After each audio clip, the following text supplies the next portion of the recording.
Okay, welcome everyone who is logging in. Thank you for joining us. My name is Meredith Burks. I'm the Product Marketing and Customer Experience Manager for Red Leaf Press.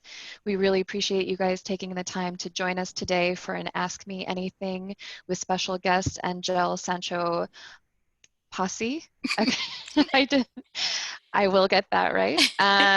Please, we'd love to hear where you are joining us from. So if you could type into the chat box where you're logging in from and what your role is in early childhood. And remember to change that drop-down box to all panelists and attendees so everyone can see your message. We are going to be answering your questions today, so you're going to be guiding the discussion. We ask that you use the Q&A feature. It's going to help us streamline. This way you can also upvote questions, so we make sure that we hit as many as we can during our allotted time. So feel free to start using that Q&A feature now, and I'm going to introduce Angel, and then we're going to get right to it. Great. So, Angel is an early childhood education consultant and instructor with more than 30 years of experience and is an expert in working with programs to develop kindergarten readiness plans and teaching dual language learners. She's a former governing board member of NACCE and a past president of Minnesota's AEYC. Angel is also the author of several books for Red Leaf, including Is Everybody Ready for Kindergarten? And a brand new book that we should have finished books, I would think, within the next week, called Creating Diversity-Rich Environments for Young Children, and that is a new Red Leaf quick guide. Welcome, Angel. Thank you so much for taking the time to join us and answer these questions. Thank you. I'm glad to be here. Thanks, Meredith. And yeah, I'm really glad to be here. And I have done a lot of thinking about this pre-K digital to kindergarten classroom. So I'm happy to explore the idea together. Yes, and I think you're the perfect person to talk about this. And it's looking like we might have already hit capacity. So if anybody is trying to log in, I apologize. I think we are at our limit, but this is being recorded and we're going to be sharing links this afternoon once it's available. So we're going to start. I received this question from Diane in Culver City before we started. We know children will know how to read and write when they are developmentally ready, but how do we make sure children are ready socially and emotionally for kindergarten via Zoom or other online platforms? I think Yes, that's a and great place to start. it is. It's a very great place because some children are actually watching Zoom and seeing their friends with their teacher all together. And other children are seeing a recording of their teacher reading a story or doing some singing. So essentially, the children are a bit limited to the social environment of their classroom, of their home, and of their family. And so the one thing I would think about most is not to separate the social emotional learning from the literacy learning. And by that, I mean that everything that you do to be a good person and somebody who gets along with others is essentially what we call listening, talking, reading, and writing. So all these skills are literacy skills, and we can embed those in our Zoom events, and we can embed them even in our recorded events, so we can read stories to children and talk a little bit about what is happening in their life right now. We can talk about how it might be different from the way it used to be and maybe the way it will be in the future. We can write some words that we know that make us think about how we feel about playing at home and maybe not being at school. We can also so anyway, so it would be listening, talking, reading, and writing. So in that sense, I would sort of like put it all together and I would not separate them. So every time I think about how to develop social skills, I would think about the tool of literacy that I have in order to do that, if that makes sense. Yes, does. Thank you. And then I kind of going off of that, we received a question from Julie, who works in a social service program in Ontario, asking, could you address strategies for educators that they should be considering and mindful of to help prepare children and families with regards to social, emotional, and potential trauma needs as this transition happens, and even weeks and months into the transition? What can we expect from children, and how can we help children and families cope? Yeah, that's true. When I read the question, it made me think about that collaboration between the pre-K and the social service agencies. So we don't know exactly what experience the children will have had. Maybe they will have been easy ones, and maybe they will have been traumatic ones.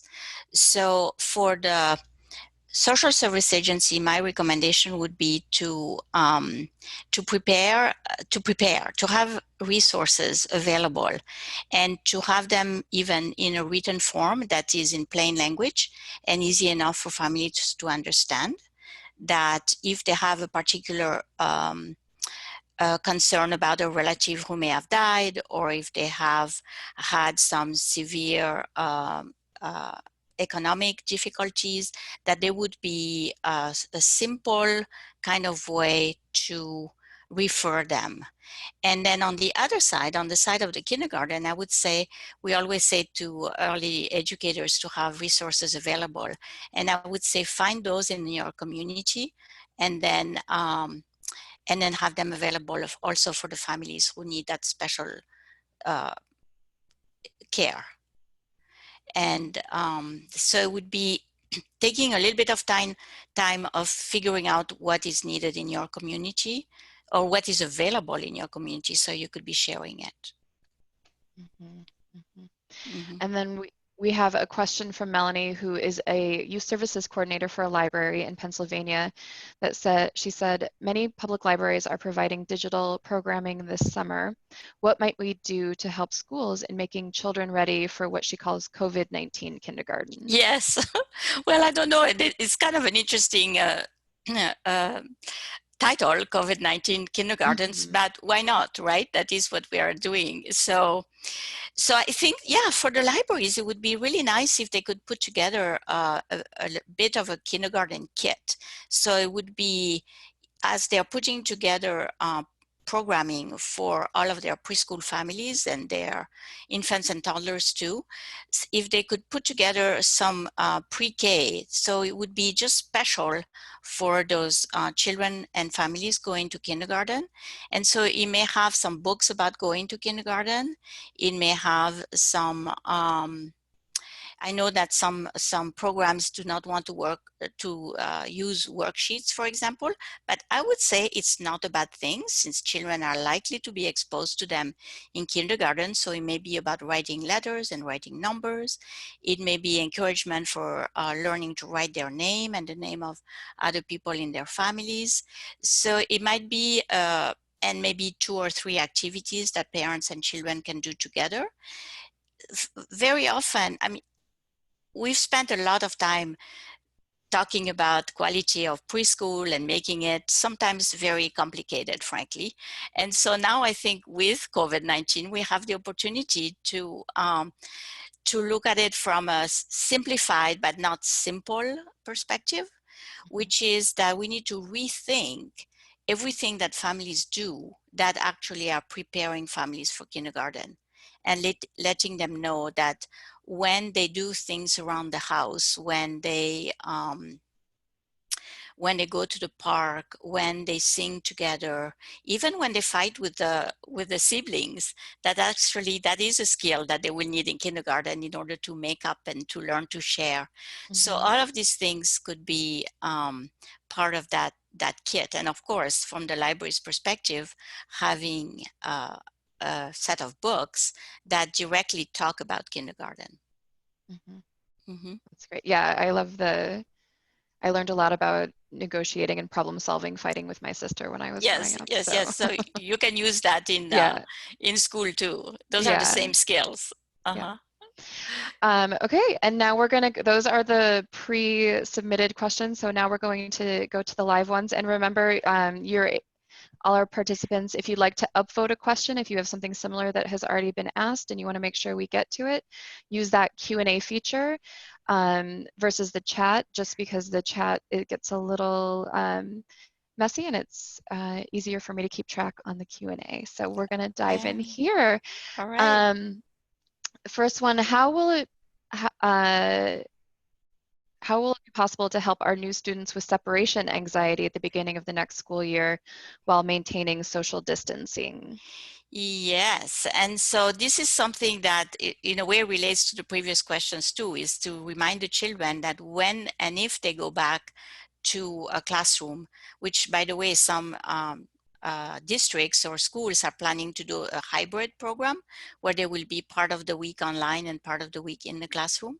So we can start talking to the children about the fact that their moms and dads will not be able to stay with them Mm-hmm. the whole time. Maybe they can carry in their pocket a little note from their mom or dad that says, I love you. Maybe they can have a little drawing that they leave for their parents. So having very concrete, again, those are literacy activities that the children and the teachers and the parents can prepare together, and talking about it, that it's going to be hard. For some Mm-hmm. children, it's not going to be hard, but for other children, it's going to be a little harder. And maybe they will even cry a little bit at the beginning. But then once they see all the things that they are learning and the fact that they will for sure go home, then they will feel better about it. So preparing them for the separation in a very matter of fact and supportive way. Mm-hmm. Great. This one is from Mariva. How do you know how the children are doing when the parents are not connecting with you when you reach out to them? So I think that's a good question about just family engagement So too. Do you have, especially in times like this? family engagement when, okay, so right now I am actually involved in working with several classrooms where the family involvement is very high, because the families and Mm-hmm. the children have to do some activities that they post and the families are involved with them. So other programs that I know have found a way to either text parents maybe once a week and say and check in to see how they're doing. Some of them are doing it through a private Facebook. So there may be opportunities to do it that have not been explored yet that you may want to try, to have that contact with the parent. Some of the programs have found that they have almost too much contact because the parent has an idea in the middle of the night and then they will text it. So you may have to control that a little bit. But if you open up a controlled communication with parents, then you will find that you have a lot more contact that you think you might have.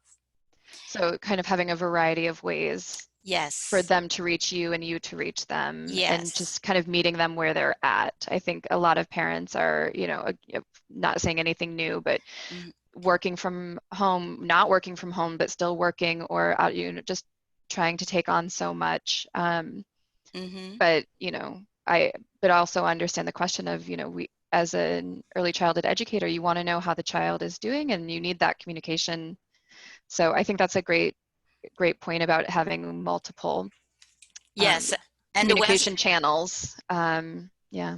and the ones that work the best with the families that you know, that you have and that you Hmm. know, right? Right.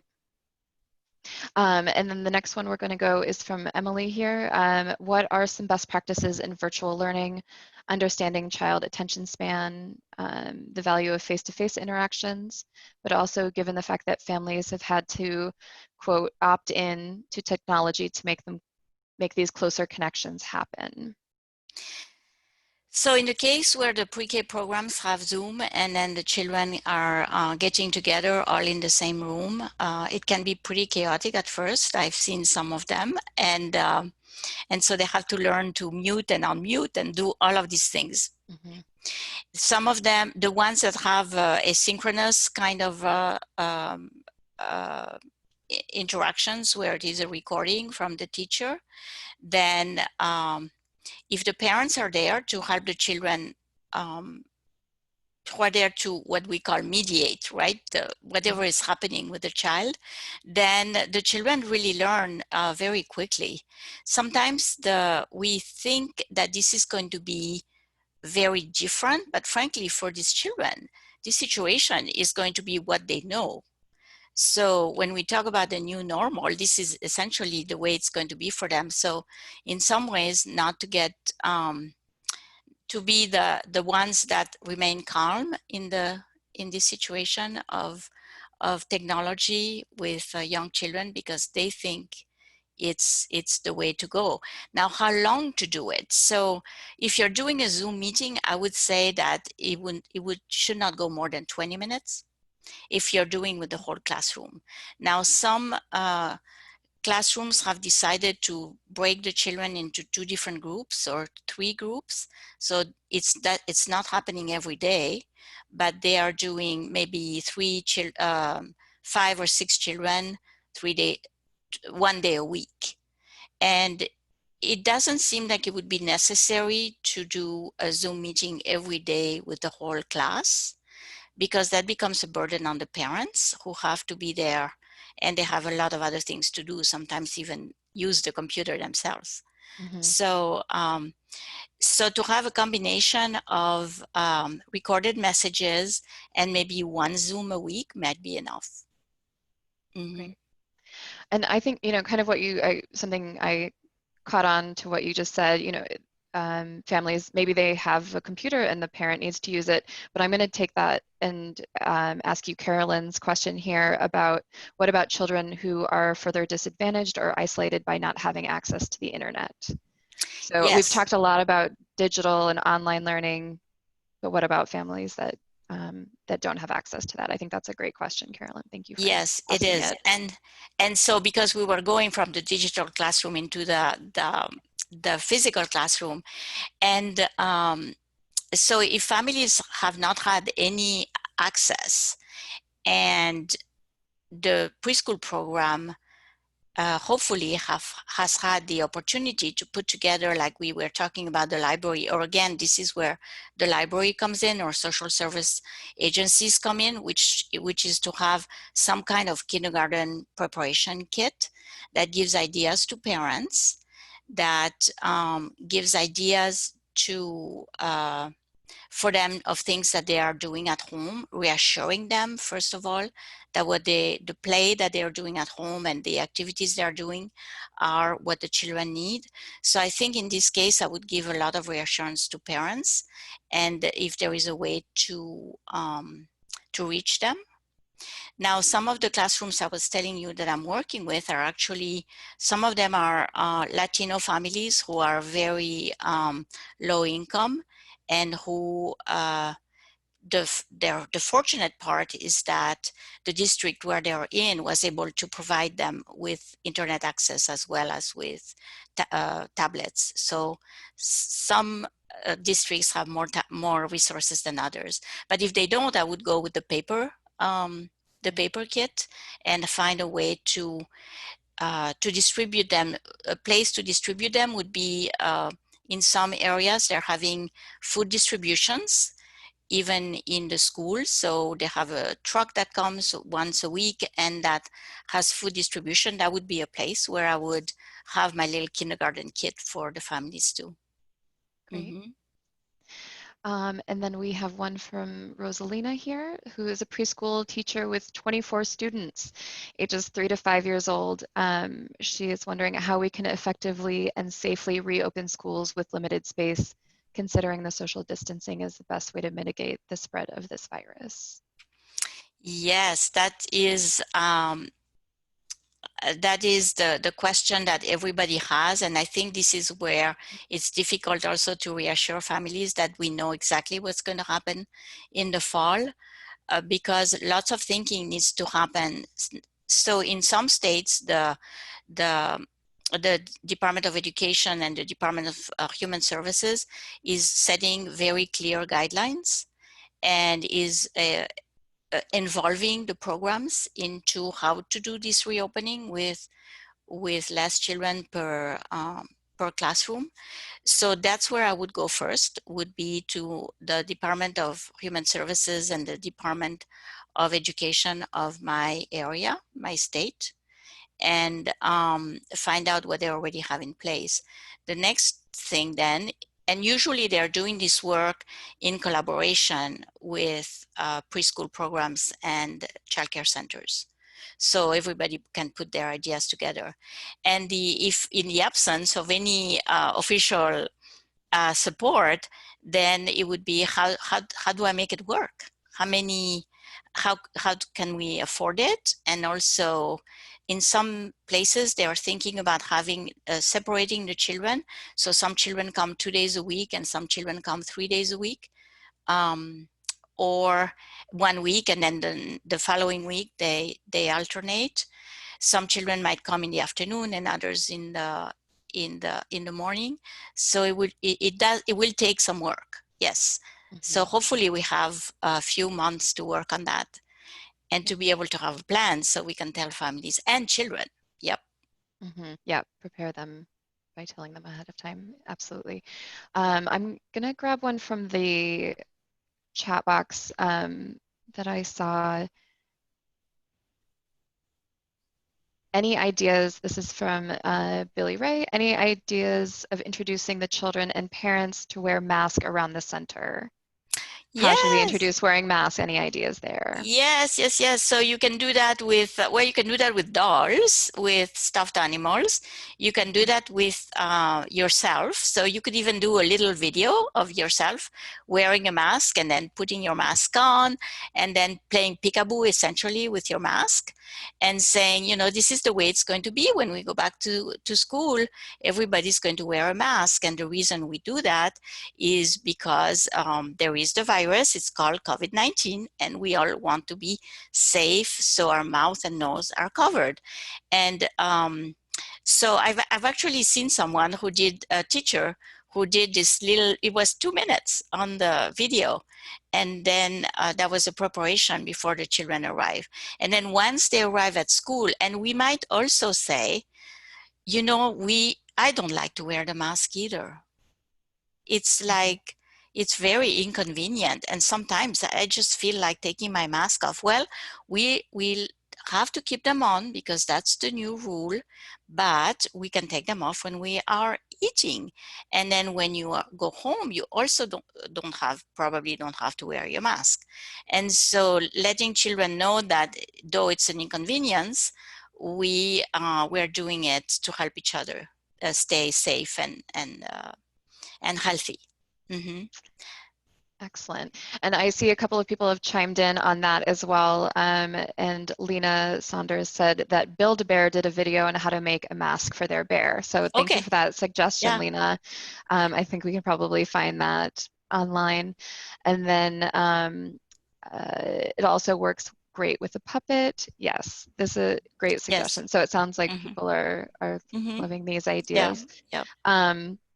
I've also I'm going to quickly mention, because I've seen quite a few of these questions about if there will be a certificate for this webinar. There will be. It will be emailed after this session is over. So, and let's see. We have one here. Most books, read aloud books, are about going to a physical classroom. How to bridge the gap as we go from a pre-K Zoom to a K Zoom. Any suggestions? Mm-hmm. Well, you Mhm, may have to sort of like do your own book in a way, mhm, develop a social story. And so you might even, again, that's the literacy activity part, you might ask the children what they think. So how do you think it's going to be when we are in kindergarten with Zoom? And if they're already doing Zoom, they might tell you, well, it will be kind of the same way. And what kinds of things are we going to learn? Well, we're going to learn to sing, we're going to learn letters, we're going to learn numbers, we're going to learn to write. So you're going to show me how to do that. So essentially, reassure the children again that what we will do on Zoom will not be in the classroom, but it will be very similar activities. And so when we go back to the classroom, we will know how to do all these things already. So yeah, I saw a comment about writing social stories, and I think that in the absence of books that already exist, I would say that you have a wonderful opportunity here to write social stories with the children. It doesn't have that you have to invent them, but you can involve the children in helping you with the ideas. And then your Great. puppets will come into action, or your personal dolls if you have any. Mm-hmm. Excellent. And then I have a question here. It looks like we have a home visitor It who looks like is, I lost the sound from you. oh, can you hear me now?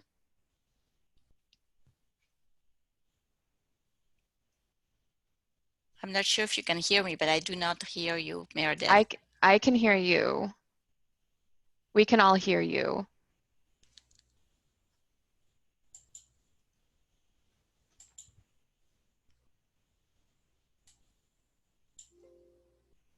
Okay, it looks like my sound Okay. is back. Okay. Okay, good. Oh, Great. I don't Sorry. know what Phew. happened. All right. I don't know what happened there. It's Okay, we're always got here. to be flexible. Thank you, Yeah, everyone. yeah. Sorry for that pause. Uh, Glad that you didn't lose us completely. I was just saying that we had we have a couple of home visitors who have joined us as well, and I'm wondering if you have any um, suggestions for home visitors or ideas on how to.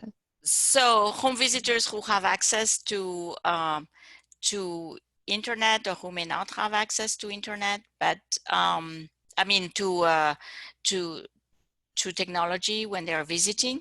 But I would say that again, it's the same thing. So for the parents, for home visitors, for the parents, big is to reassure them that the children, that the home activities are preparing the children for kindergarten. And ask the parents, what do they think the children, what do they want their children to learn?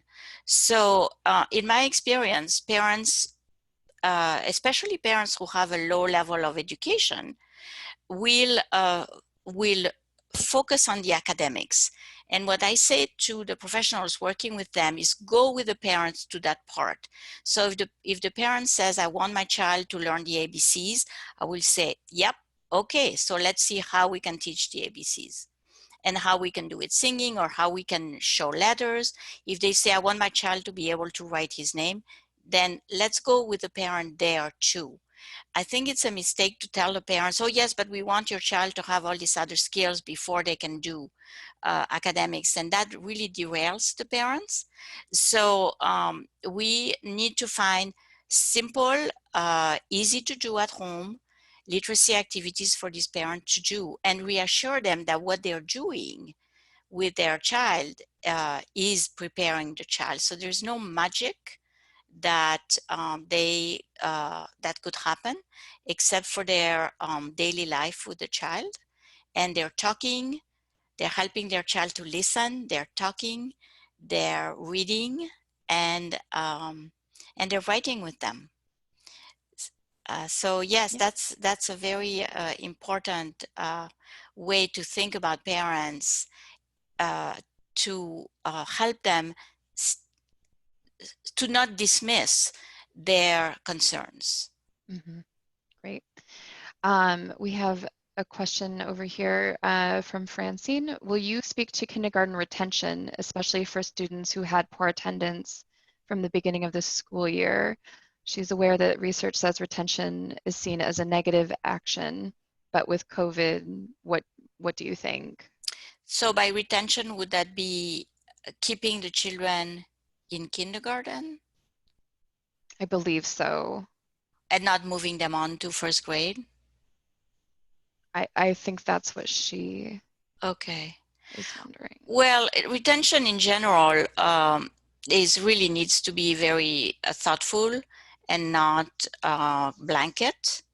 So for all the children this year, uh, if we went by the idea that missing school is an indication of retention, then we'd retain everybody, which would be backlogging, right? So I would say, okay, let's move on. The idea is for us, if we are kindergarten teachers, when we receive these pre-K children who haven't had a full year of preschool, traditional preschool, I would say I would look at them where they are and then move them along. And I would not worry about having them learn the social skills and then teach them the academic skills. I would do everything at the same time, because the best way is to have children hang their learning on something. So for example, I would have the children always I would have a literacy bucket to go outside. So there would be some things that the children can do. They can write signs for the playground or whatever.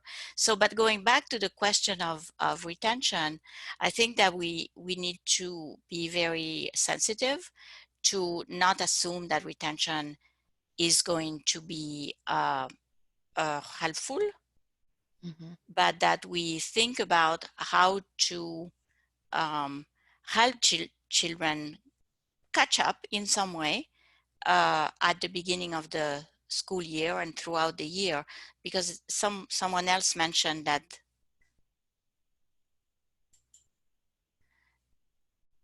I think my sound went away again. Yes. We can still hear So you. okay. Oh, good.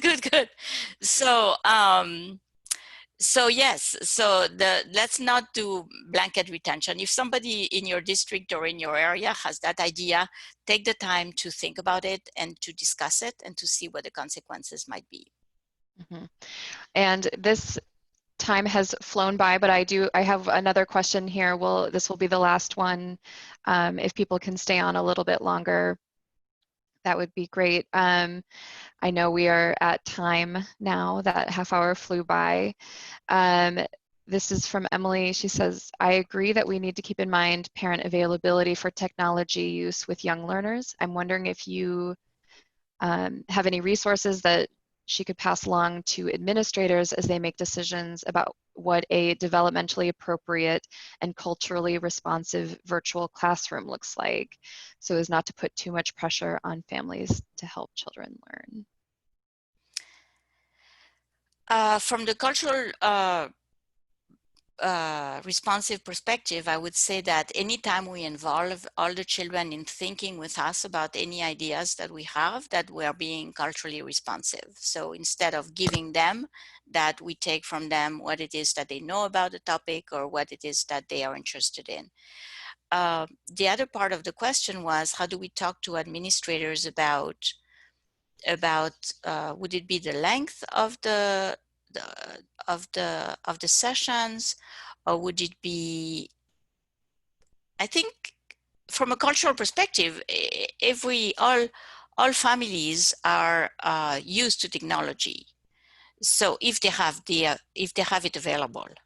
Mhm, So if they don't have it available, then we have to have a reasonable paper alternative that we can deliver to them, either, as I said earlier, in the food distribution or social service agencies, any kind of churches, any place where we can have some resources for the children to do this kind of a little bit more of an academic work at home. So it provides families with a structure that says, oh, everything that we do at home is good for children. In addition, if we do these things for thinking about going to kindergarten, then that's even a little bit more. So it adds that academic component that the families who don't have that background will feel reassured to have. mhm. Mm-hmm. Great. And I saw a recommendation here that went to us, but not all attendees. So have you heard of quarantine cutie bears? QT bears? I haven't either, so we'll have to No, look that up. Thank you, Tanya, yeah, for that right. suggestion. It looks like a great incentive to help children transition. So I Yes. had not heard of that. So Oh, good idea. great idea. Okay, that is our time for questions. Thank you again, Angel, so much. We have a lot that we didn't get to, so maybe we will be able to do this again. Uh, Yes. continue. I just have a couple of quick ending notes here. So again, thank you everyone so much for joining us for this Ask Me Anything, transitioning from digital pre-K to kindergarten classrooms. And I just wanted to note these are Angel's kindergarten readiness resources. It includes a workbook, I'm Going to Kindergarten, that is meant to be used with children and educators and families, as well as her book, Is Everybody Ready for Kindergarten? A toolkit for preparing children and families, and the Getting Ready for Kindergarten Family Companion that comes in a pack of 25 and are meant to be, so maybe those are a good addition to those paper kits that you might put together. And we are also offering 25% off all of Angel's resources from Red Leaf. So these are her 3 other books, and including her newest one, the Creating Diversity Rich Environments for Young Children. So you just use code ANGEL, that's ANGELE, when you're shopping at redleafpress.org, or however you order, if you call customer service, just mention that you participated in this webinar and we will give you that 25% off. I also, if you've joined us for our webinars in the past, you've heard me talk about early childhood activities from Red Leaf Press. This is a free program. Message and data rates may apply, but we send weekly activities directly to people's phones. You need a smart mobile phone because they will be sent as links, but you can sign up for Mondays are the infant toddler activities, Wednesdays are preschool, and Fridays are school age. And you can choose, if you are only working with preschool age children, you can just do Wednesdays.